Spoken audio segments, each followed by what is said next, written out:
जब भी कोई व्यक्ति गौतम बुद्ध के संघ में शामिल होता था तो बुद्ध उसे सबसे पहले शांत रहने के लिए कहते थे।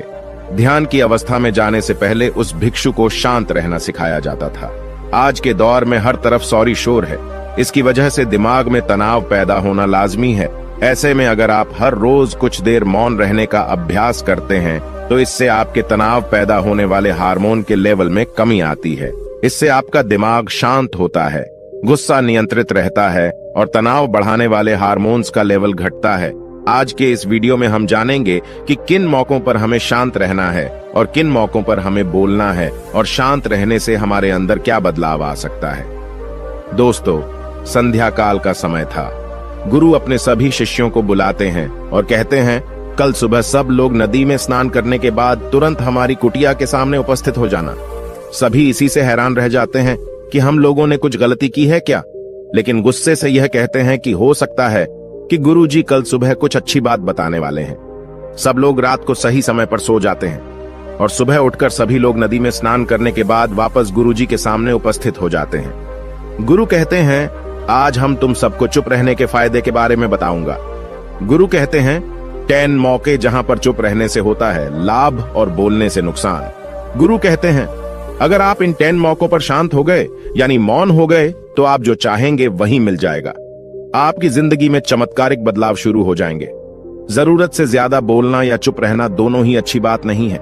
जैसे जरूरत से ज्यादा बारिश हो जाना या फिर धूप दोनों ही दिक्कत देती है, उसी तरह अनावश्यक बोलने से भी काफी नुकसान होता है। गुरु कहते हैं कि पहला ऐसा मौका जहां पर व्यक्ति को चुप रहना चाहिए, बिना तथ्य के ना बोले। गुरु ने कहा, अगर आपके पास कोई तथ्य नहीं है तो वहां चुप रहने में ही भलाई है। चुप बैठने से दिमाग में नई कोशिकाओं का निर्माण होता है और इससे ज्ञान की वृद्धि होती है। बोलने में भलाई वही है जहां आपको किसी चीज के बारे में पूरा ज्ञान हो। अगर आप बिना तथ्य के कहीं बोलते हैं या फिर बेवजह बोलते हैं तो आपका वहां मजाक भी बन सकता है। अगर आपके पास पर्याप्त जानकारी नहीं है, ऐसी जगह पर बोलने से आपका मजाक तो बनी रहेगी, साथ ही साथ लोगों का भरोसा भी आपसे उठने लगेगा। इसलिए ऐसी जगह पर शांत रहो जहां तुम्हें पता ना हो कि क्या बोलना है क्या नहीं। कई बार कुछ लोग ऐसे होते हैं जो हर जगह अपनी उपस्थिति बताने लगते हैं। उन्हें पता नहीं होता है कि हमें क्या बोलना है, लेकिन फिर भी बोलते जाते हैं और फिर बाद में दूसरे लोग उनके जाने के बाद उनका मजाक उड़ाते हैं। जब तक आपको उस तथ्य के बारे में अच्छा ज्ञान नहीं है, उसके बारे में पता नहीं है, तो वहां चुप रहना ही ज्यादा समझदारी है। गुरु ने कहा, दूसरा ऐसा मौका जहां पर व्यक्ति को चुप रहना चाहिए। शब्दों से न पहुंचे ठेस। अगर आपके शब्द किसी को मानसिक ठेस पहुंचा रहे हैं तो वहां चुप हो जाना चाहिए। कमजोर व्यक्ति के बारे में कुछ भी बोलकर आप महान नहीं बन सकते हैं। महान आप किसी कमजोर का साथ देने में बनेंगे। कई बार होता है कुछ लोग अपने से छोटे व्यक्ति को भला बुरा कहते रहते हैं। सामने वाला इंसान तो कद से आपसे छोटा है, वह आपको कुछ नहीं बोलेगा, लेकिन आप उसकी नजरों में गिरते चले जाएंगे। हो सकता है कि कल वह भी आपसे पद में बड़ा हो जाए। पद में आपसे जब वह बड़ा हो जाएगा तो आज जो रवैया आपका उसके साथ है, आने वाले समय में वह भी आपके साथ वही करेगा। आप किसी को नीचा दिखाकर बड़ा नहीं बन सकते हैं। बड़ा बनना है तो अपने से छोटे लोगों का इज्जत भी करना सीखें और साथ ही साथ बड़े लोगों का भी सम्मान करना चाहिए। लोगों को लगता है कि अगर वह अकड़कर बोलेंगे और सामने वाले को नीचा गिराने की कोशिश करेंगे तो वह बड़े बन जाएंगे, तो यह उन सब की भूल है। बड़े होने की बजाय आप उनकी नजरों में गिरते चले जाएंगे। गुरु ने आगे कहा, इसलिए शिष्यों, तुम सब जब भी बोलना आदर भाव से बोलना ताकि तुम्हारी बात लोगों को अच्छी लगे। बोलने में भाई बहन, माता पिता, मित्र इत्यादि संबोधन शब्दों का इस्तेमाल जरूर करना। इससे तुम्हारी मान प्रतिष्ठा तो बढ़ेगी ही, साथ ही साथ लोगों की नजरों में तुम समझदार व्यक्ति बनते जाओगे। गुरु ने आगे कहा, तीसरा मौका जहां पर व्यक्ति को चुप रहने में ही भलाई है। क्रोध या घृणा करने वाले लोग, जब कोई अपना या सगा संबंधी आप पर क्रोध कर रहा हो, आपका अपमान कर रहा हो, तो आपको उस वक्त चुप रहना चाहिए ताकि सामने वाले का गुब्बारा पूरी तरह से फट जाए। आप यदि सही हैं तो उसे कतई माफीनामा गए और चुप रहकर ही सही समय का इंतजार करें। वह खुद आपसे माफी मांग लेगा जब उसे अपनी गलती का एहसास हो जाएगा। गुरु आगे कहते हैं कि अगर आपका कोई सगा संबंधी आप पर क्रोध कर रहा हो और आप उस समय शांत हैं, तो यह आदर सम्मान देने की निशानी होती है। इससे न कोई छोटा होता है और न ही बड़ा। अगर आपको क्रोध आ रहा है तो आप या तो वहां से किसी का अनादर किए बिना चले जाएं या फिर चुप रहें। क्रोध करने से आपके रिश्ते, खराब होंगे। क्रोध करने से हमेशा क्रोध करने वाले व्यक्ति का ही बुरा होता है। गुरु आगे कहते हैं कि एक बार की बात है, एक सांप जंगल से भागते हुए किसी राजा के घर में पहुंच गया।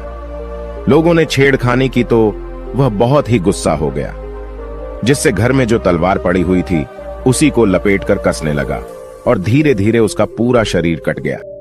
ठीक उसी प्रकार हमारा गुस्सा भी हमारे शरीर को तलवार की भांति काटता रहता है। गुस्सा ध्यान से खत्म होता है प्रतिदिन। अगर आप ध्यान की मुद्रा में बैठे हैं तो आपका गुस्सा आपके नियंत्रण में रहेगा।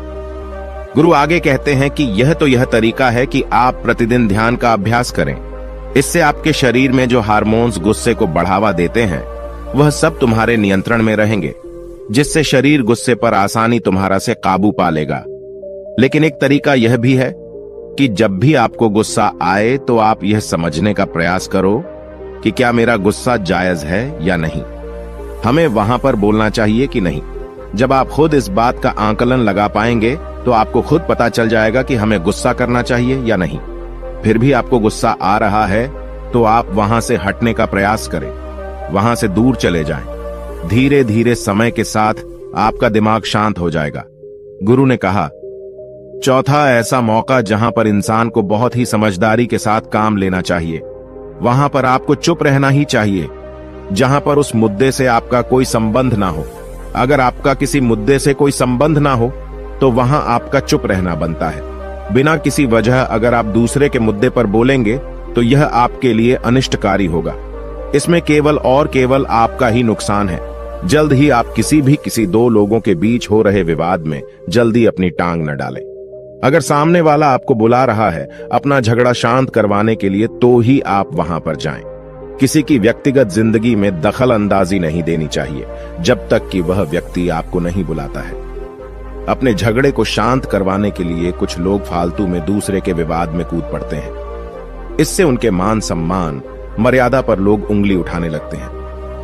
गुरु कहते हैं कि 10 मौकों में 5वां ऐसा मौका जहां पर व्यक्ति को बहुत ही समझदारी के साथ चुप रहना चाहिए। आपके शब्दों से किसी मित्र को हानि न पहुंचे। अगर आपके शब्द सामने वाले के परिवार या मित्रों की प्रतिष्ठा के बारे में बुरी झलक दिखा रहे हैं तो आपको चुप रहना चाहिए। किसी के परिवार या फिर मित्र के बारे में बुरा बोलने से केवल आप ही बुरे बनेंगे। जो चीज आसानी से खत्म की जा सकती है उसे अपने शब्दों से बड़ा न करें। बिना चिल्लाए बात करने का प्रयास करते रहना चाहिए। अगर आप बिना चिल्लाए कोई बात नहीं कह सकते तो आपका चुप रहने में ही भलाई है। किसी पर चिल्लाने से आपके व्यवहार के बारे में पता चलता है। ज्यादा बोलने से चीजें हमेशा खराब ही होती हैं। कई बार कुछ रिश्ते ज्यादा तेज बोलने की वजह से टूट जाते हैं। इसलिए अपनी आवाज में मीठापन लाएं। आपके शब्दों से आपके दोस्त को हानि नहीं पहुंचनी चाहिए। कभी कभी दोस्तों के जब हम मजाक हैं तो रहे कि आपके शब्दों से किसी का अनादर ना हो। मजाक को भी हमेशा शब्दों के मायने में ही रखें। जहां किसी को शब्दों से चोट लगे वहां चुप हो जाएं। ज्यादा बोलने से हमेशा नुकसान ही होता है। किसी और की प्रतिष्ठा को अपने शब्दों के माध्यम से उसे हानि नहीं पहुंचानी चाहिए। यदि आपके शब्दों से किसी और की प्रतिष्ठा को ठेस पहुंच रही है तो वहां आपको चुप हो जाना चाहिए। जब कोई व्यक्ति आपके सामने नहीं है तो आप उस व्यक्ति के बारे में बुरे शब्द किसी तीसरे व्यक्ति के सामने न बोलें। गुरु कहते हैं, छठा मौका जहां पर व्यक्ति को चुप रहना चाहिए, जब कोई कर रहा हो किसी की बुराई। जब कोई आदमी आपके सामने किसी तीसरे आदमी की बुराई कर रहा हो तब तुम्हें चुप रहकर बस सुनना चाहिए। अपनी राय व्यक्त नहीं करना चाहिए, क्योंकि जो आज आपके सामने किसी तीसरे की बुराई कर रहा है वह कल किसी और के सामने आपकी बुराई भी कर सकता है। यदि आपने कुछ कहा है तो नीति शास्त्र के अनुसार जो अपने मुंह को बंद रखता है और बुद्धि से काम करता है वही इंसान समझदार होता है। बिना जरूरत के बोलना, किसी के बारे में किसी के बीच में बोलना यह गलत बात है। कभी कभी हमारे लिए बुद्धिमानी इसी में होती है कि हमें अपना मुंह ऐसी जगह पर नहीं खोलना चाहिए। गुरु आगे कहते हैं कि 10 मौकों में 7वां ऐसा मौका जहां पर व्यक्ति को चुप रहना चाहिए, जब कोई नहीं समझे आपकी भावना। यदि आपको लग रहा है कि कोई व्यक्ति आपकी भावना, दुख या परेशानी को शब्दों में नहीं समझ रहा है, यदि आपको लग रहा है कि सामने वाला व्यक्ति आपकी भावना या दुख को या आपकी जो परेशानी है उसको वह समझ नहीं पा रहा है या समझने का प्रयास ही नहीं कर रहा है या वह आपको ध्यान से सुन ही नहीं पा रहा है, तो ऐसे व्यक्ति के सामने आप चुप ही रहें। क्योंकि ऐसे लोगों को आपकी भावना या दुख से कोई मतलब नहीं होता है। ऐसे लोगों को अपना राज बताकर आप पछताएंगे ही बाद में। इसलिए हर किसी को अपने मन की बात नहीं बतानी चाहिए।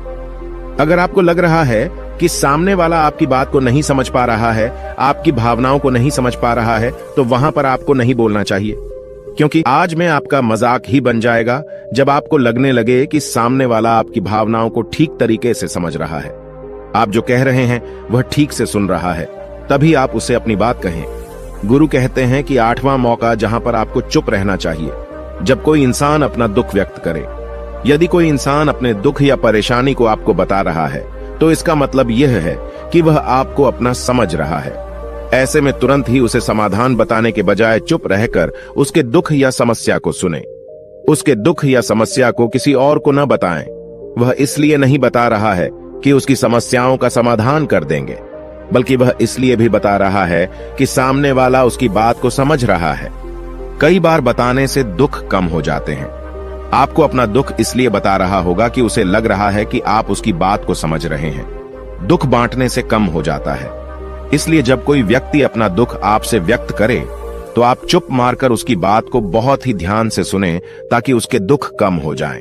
उसके मन का बोझ हल्का हो जाए, क्योंकि उसके मन में जो भी बातें थीं, वह आपको सब बता दिया। गुरु आगे कहते हैं कि 10 जगहों में 9 ही ऐसी जगह जहां पर आपको चुप रहना चाहिए। जहां पर दुष्ट प्रकृति के लोग रह रहे हों और गाली गलौज कर रहे हों, तो आप वहां पर मत जाइए। ऐसी जगहों से आप चुपचाप निकल जाएं, अर्थात अपनी प्रतिक्रिया दिए बिना आप वहां से चले जाएं, क्योंकि जिसकी जुबान खराब होती है, जो दुष्ट प्रकृति के लोग होते हैं, उनको आप ऐसे समय में नहीं समझा सकते हैं। जब उनका दिमाग पूरी तरह से शांत हो जाए, तभी वह आपकी बात सुनेंगे। इसलिए जहां पर दुष्ट प्रकृति के लोगों आपकी बात को न मानते हों और न ही सुनते हों, तो आपको वहां पर नहीं बोलना चाहिए। गुरु कहते हैं कि 10 माह ऐसा मौका जहां पर आपको शांत हो जाना चाहिए। अपनी सफलता का राज हर किसी को न बताएं। कई बार होता है कि कुछ लोग जो सफलता को बहुत ही जल्दी अर्जित कर लेते हैं, वे हर जगह अपनी सफलता का ढिंढोरा पीटने लगते हैं। ऐसे में क्या होता है कि कई लोग आपकी सफलता से खुश नहीं होते हैं। अगर आप अपनी सफलता का जबरदस्ती लोगों में ढिंढोरा पिटवा रहे हैं, तो लोगों की नकारात्मक ऊर्जा आपको प्रभावित कर सकती है। जब आप सफल होंगे, तो सबको पता चल जाएगा कि आप सफल हो गए हैं। ढिंढोरा पीटने से नुकसान आपका ही होगा। इतना कहकर गुरु ने कहा, शिष्यों, आज के लिए बस इतना ही। अगर तुम सब मेरी इन 10 बातों को अपने जीवन में अपना लेते हो, तो तुम सब काफी हद तक परेशानियों से बचे रहोगे। यहां से जाने के बाद मेरी यह बातें आपके जीवन किसी वरदान से कम साबित नहीं होंगी। दोस्तों, मुझे उम्मीद है इस वीडियो से आपको बहुत कुछ सीखने को मिला होगा। अगर आप नए हो तो हमसे जुड़ने के लिए इस चैनल को सब्सक्राइब करना मत भूलिएगा।